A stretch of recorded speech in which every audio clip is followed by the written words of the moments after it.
Hello and welcome back, ladies. In today's video, we're diving into the world of Diablo 4, an action role-playing game developed by Blizzard Entertainment. It's the fourth installment in the Diablo series, which released on June 5th, 2023 for PC, PlayStation and Xbox. Today we're asking, should you be playing this game in 2023, and is it actually any good? I've created chapters so you can skip right to any section. I've also included captions and subtitles because I love you long time, and so does the algorithm. Grab yourself a beverage and let's get stuck in.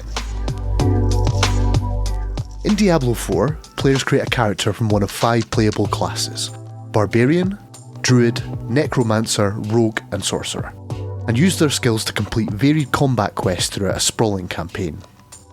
Staple features return from previous installments in the franchise, such as a focus on replayable, procedurally generated dungeons, as well as loot grinding character building, whilst also featuring mechanics new to the series, including an open world, which is cool, and PvP combat, which is not so cool. I've got around 150 hours in the game. This is the PS5 version of the background, which has a price point of, well, actually $70, a whopping £70 in the UK on the PS Store. Oocha. Diablo 4 has received generally positive reviews from critics, who praise the game's narrative and atmosphere. The game generated a whopping $666 million in revenue within the first 5 days of release. This is the fourth installment in a 25-year series, which has sold over 100 million copies worldwide to date. Diablo 1 was released way back in January of '97 and was arguably the first game of its kind. I think we can agree that Blizzard were at the top of their game back in those days. With mind-blowing cutscenes, tight dialogue, iconic characters and amazing world building, this series arguably set the stage for dark fantasy MMOs and actually story-rich multiplayer games as a whole. The whole series has a rich, engaging narrative, further expanded into books, comics and DLC for the core games. Whilst I've never played them myself, many consider Diablo 1 and 2 to be 2 of the greatest games of all time. Diablo 3 was the fastest selling PC game of all time, but wasn't too well received due to performance issues at launch, as well as an art style and levelling system that was sadly lacking. Most agree 3 was the worst in the series. Did 4 buck the trend? The universe of Diablo is divided into 3 realms: the High Heavens, the Burning Hells and the human world of Sanctuary. Ever since their creation, the angels of the High Heavens and demons of the Burning Hells have been at war with one another. Sanctuary was created by rebel angels and demons tired of war, with their first children being dubbed Nephilim. The descendants of the Nephilim are humanity, who become a focal point for the obsessions of angels and demons alike. Full disclosure, this is the first game in the series and probably the first in this genre I've ever played. I was immediately impressed by the graphics and more specifically the art style. There is so much detail everywhere, with melted candles, broken bookshelves, puddles of blood and filth all over the floors. Each of the areas feels lived in and grim, helping to immerse the player in the twisted but beautiful world of Sanctuary. True to Blizzard form, the cutscenes are truly AAA, with exceptional voice acting, hyper-real characters and visual effects. At times you almost forget you're playing a game and not watching a high-budget movie. There are only a handful of these expensive-looking cutscenes sprinkled throughout the game, but when they land you can't help but be impressed. The storytelling is unsurprisingly deep and compelling. This, along with their high-budget cutscenes, is something Blizzard have been known for decades at this point. With 20 plus years of lore to draw from, and excellent voice acting, Lorith Ralph Ineson being a massive highlight for me.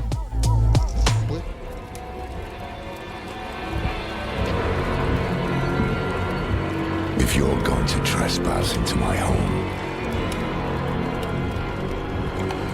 rifle through my things, then at least have the decency to join me for supper.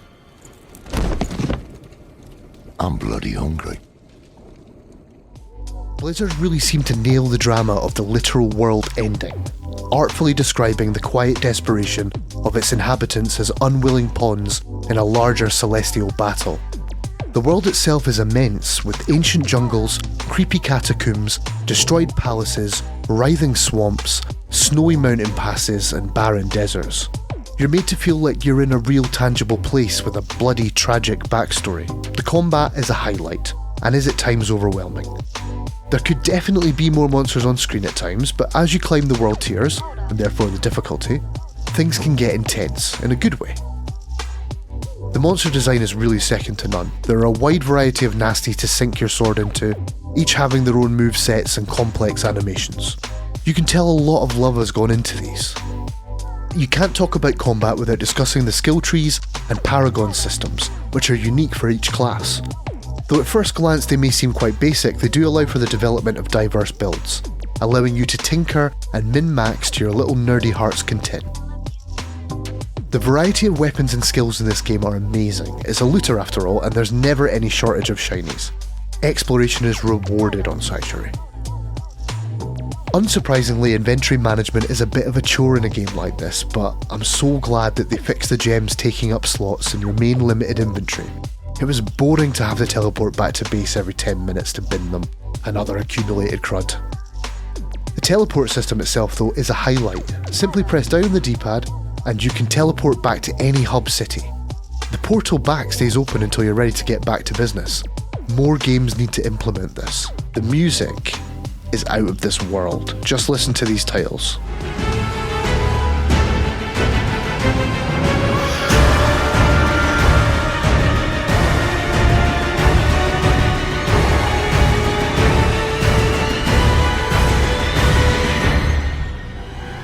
Whilst Diablo 4 gets many things right, it's not without its issues. Firstly, at the time of writing, there is zero endgame, that I could find anyways. In fact, this game has the all too familiar feeling of being only the first half of a good game. Yet it's charging a premium price, which is disappointing. Once I got to around level 60, having finished the campaign and unlocked the final tier of difficulty, I just found myself running the same nightmare dungeons over and over again. Bear in mind that these are dungeons we have already completed as part of the campaign, except with tougher mods and slightly different corridors. I think describing this game as procedurally generated is at best generous and at worst misleading, because every single dungeon in the game is either kill everything or get 1 to 3 keys, unlock the door and kill the boss, with a different layout of the main rooms on varied tile sets. Fucking yawn. As for endgame activities, the world bosses and Legion events are usually over in 5 to 10 minutes, and only appear a few times in a real-life 24-hour cycle. I often found myself just waiting at one of the hub cities, repeatedly checking the maps to see if anything interesting was going on. The Helltide event was fun the first few times, a timed event running every few real-life hours where you fight powerful enemies, collect items, which you lose if you die, which adds a little jeopardy. Ultimately, your reward for completing this is opening various chests throughout a sizable open-world area. Annoyingly, you're forced to rerun these Helltide events on the regular, because when you want to reroll stats or fully level your weapons and gear, you need an item that can only drop during Helltide. You will need this item a lot, so you'll be running Helltide a lot, even if you don't want to. The PvP is an afterthought and is usually over in moments, with whoever has the best YouTube video build smashing the other player's back doors in. There are some cool skins you can get for yourself and your horse for doing these events, but otherwise I wouldn't bother. Maybe they will flesh this out in future. Seems like a strange addition to a game that's never had PvP, though I guess it's good they tried to innovate, even if the multiplayer is actual poop. This is a podcast or audiobook game. You don't need to listen out for footsteps or gunshots, you can play all of this game while listening to something else. This is how I usually played when not playing co-op anyways. That does seem a shame because the audio fidelity and voice acting is genuinely on another level in this game. I guess it just didn't grab me enough. If you're looking for an excellent narrative experience with interesting combat, great cutscenes and even greater voice acting, you will enjoy this game. I really enjoyed the first 40 hours or so. However, once you've smashed your campaign, the game itself is sadly lacking. At the risk of mentioning Destiny in every video I make, this is how I felt when I completed Destiny 1's campaign. Today, Destiny 1 and 2 deliver an excellent endgame experience, with hundreds of hours of endgame activities like raids, fully fledged PvP, Gambit, Nightfalls and other activities, which keep the player coming back for that sweet grind. Diablo 4 is now a month into its first season, but annoyed me so much that in order to enjoy it, I had to create a brand new character, so I just didn't bother. I didn't spend 150 plus hours building an OP mage just to shelve it when new content comes out. In conclusion, as someone new to this series and the genre as a whole, This is a very well crafted half a game. In my opinion, 70 notes is at least double what it's worth.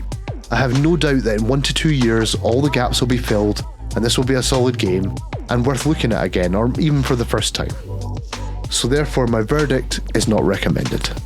You could argue that I got 150 hours out of the game, which is decent value for money, though at least 50 hours of that was binning gems. Anyways, that about wraps up my critique of Diablo 4 in August of 23. If you played the game or are thinking about it, even if you think it's pish, I'd love to hear from you in the comments below. Please don't forget to like this video, subscribe to our channel, and tickle my bell to stay up to date with the latest gaming content. Love you long time.